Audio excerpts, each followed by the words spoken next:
Okay, so I've been asked to just share our journey with you, really. And at Cwmlai, we've been, since 2018, really, we were able to come off, we were following a Cornerstones curriculum.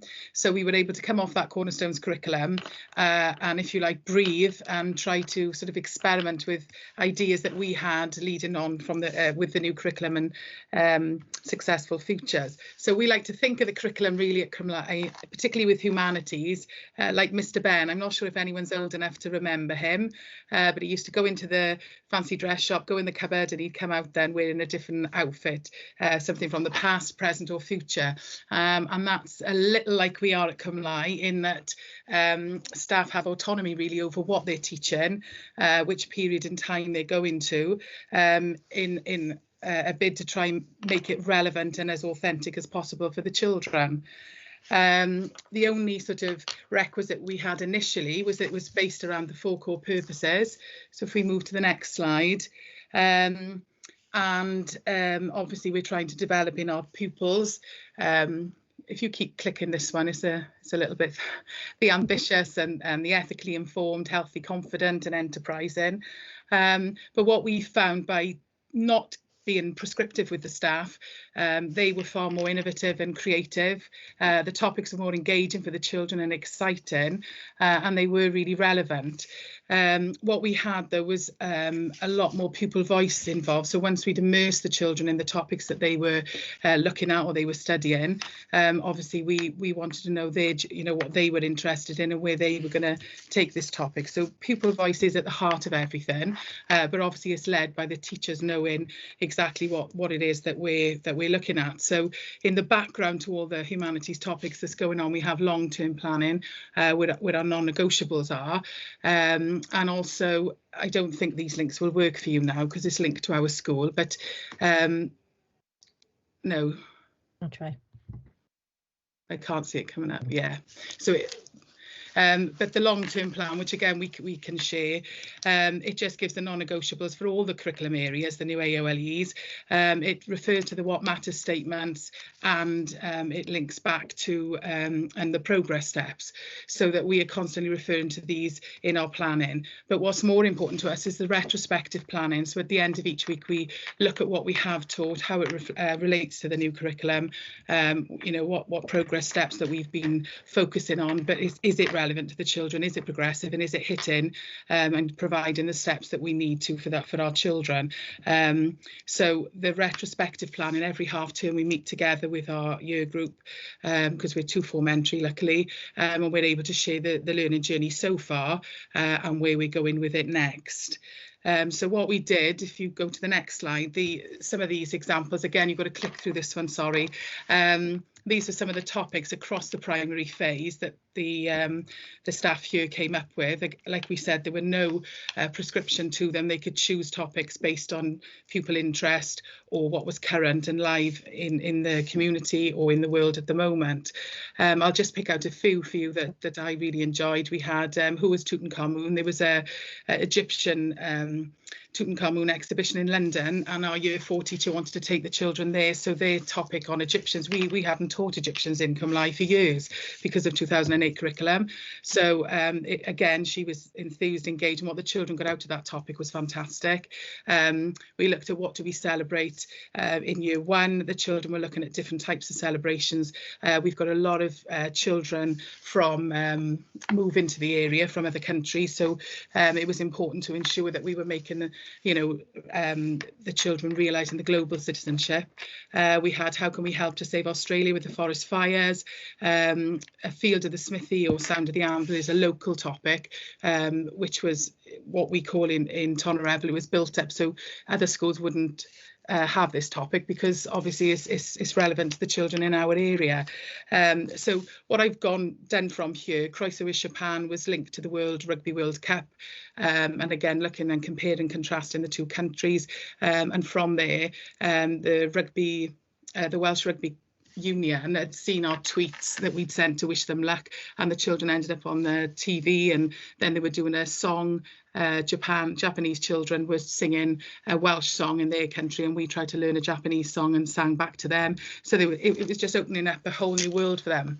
So if you click to the next slide, One of the first topics we did was Who Do You Think You Are? And we went for the Heritage Award with this one, where the children looked at their own family trees, and actually the learning that we got from this, it was so relevant to the children, and they were so engaged and enthused, but obviously you couldn't plan for it because it depended on what information came up from the children. We had one little boy whose great-grandfather was the groom from the Blaenavon pits, and he looked after the pit ponies, and he had the whip, he had the reins, he had a pick to get all the coal out of the hooves. It was phenomenal, the photographs that came alongside it. And then we worked with Ron the Heritage Park, were able to give more information to us. And you know, the topic for 2 or 3 weeks was purely on the pit ponies and what they did, you know, and the treatment of them and whether it was right or wrong.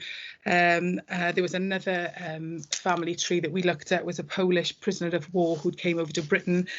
He'd escaped to Britain, and what he did, he brought other children with him.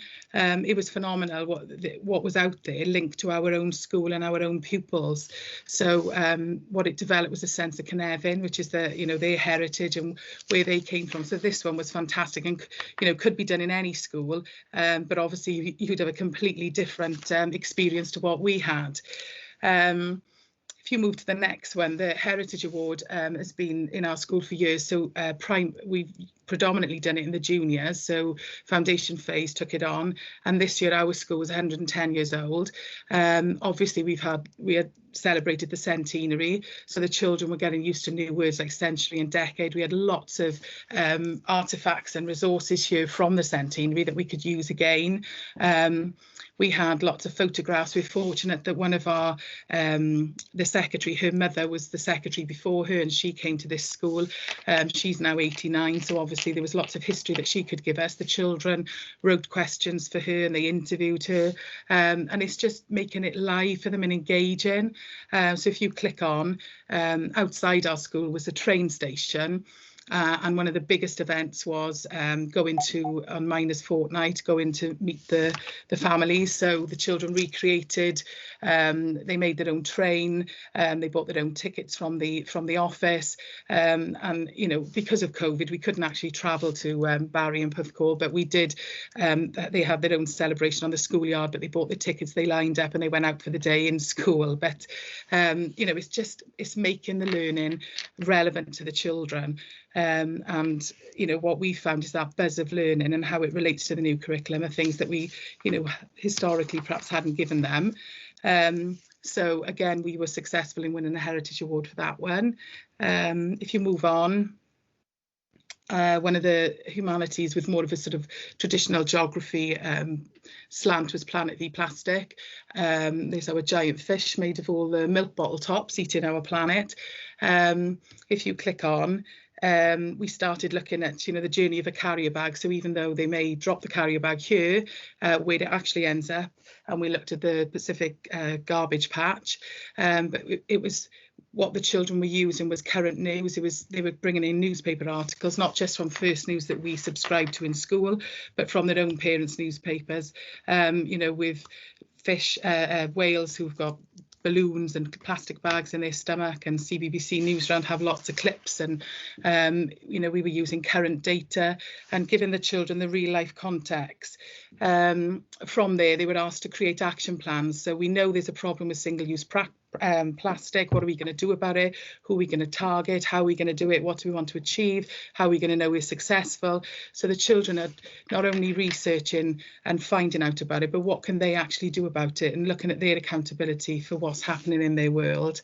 So if you click on, that's just examples of some of the maths that they did using information that's current about the worst plastic offenders, which was China. And then they wrote to their local companies. We went to Asda's and carried out surveys outside, asking the shoppers there whether they were buying and purchasing the single-use plastic and what they should do to reduce the amount of plastic. And they all were working in groups again with their action plans. And every one of the companies, with the exception of McDonald's, wrote back to the children explaining what they were doing and what their future plans were, and praising them for actually writing and taking on board this global issue that we have.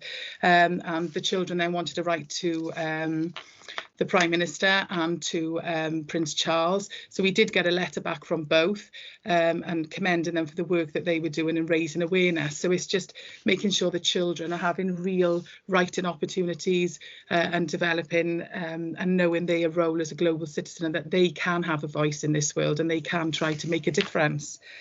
If you move on. Another one of our topics was My Hen Van Hadau, Land of Our Fathers, and this was sort of the inspiration for this, if you click on, came from the BBC Hidden Heroines competition, looking at successful Welsh women who've had an impact on society.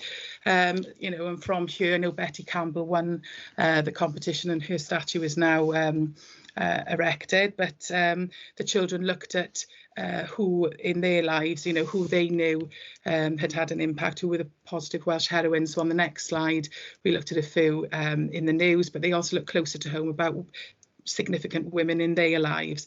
So it's just trying to engage our pupils and then making those learning experience current for them. And then we looked at gender issues and things like that.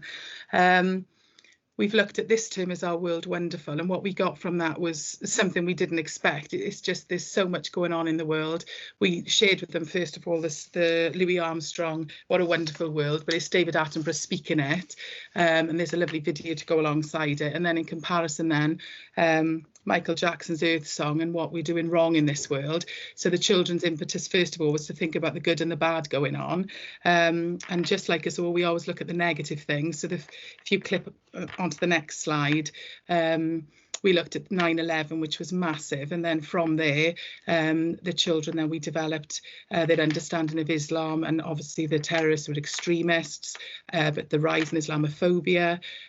We looked at the Christianity and how that the religion is different to Islam, but they have the same key messages, and there are children in our school community who are Sikh, so we use that religion to compare and contrast and look at the rights of the child about tolerance and how every child has the right to believe in, you know, so rights of the child is what we are rights respect in school, and that one has been a huge change for us, really. We have right to the fortnight, and that's been something that's when you take that on board, it does hit a lot of the new curriculum.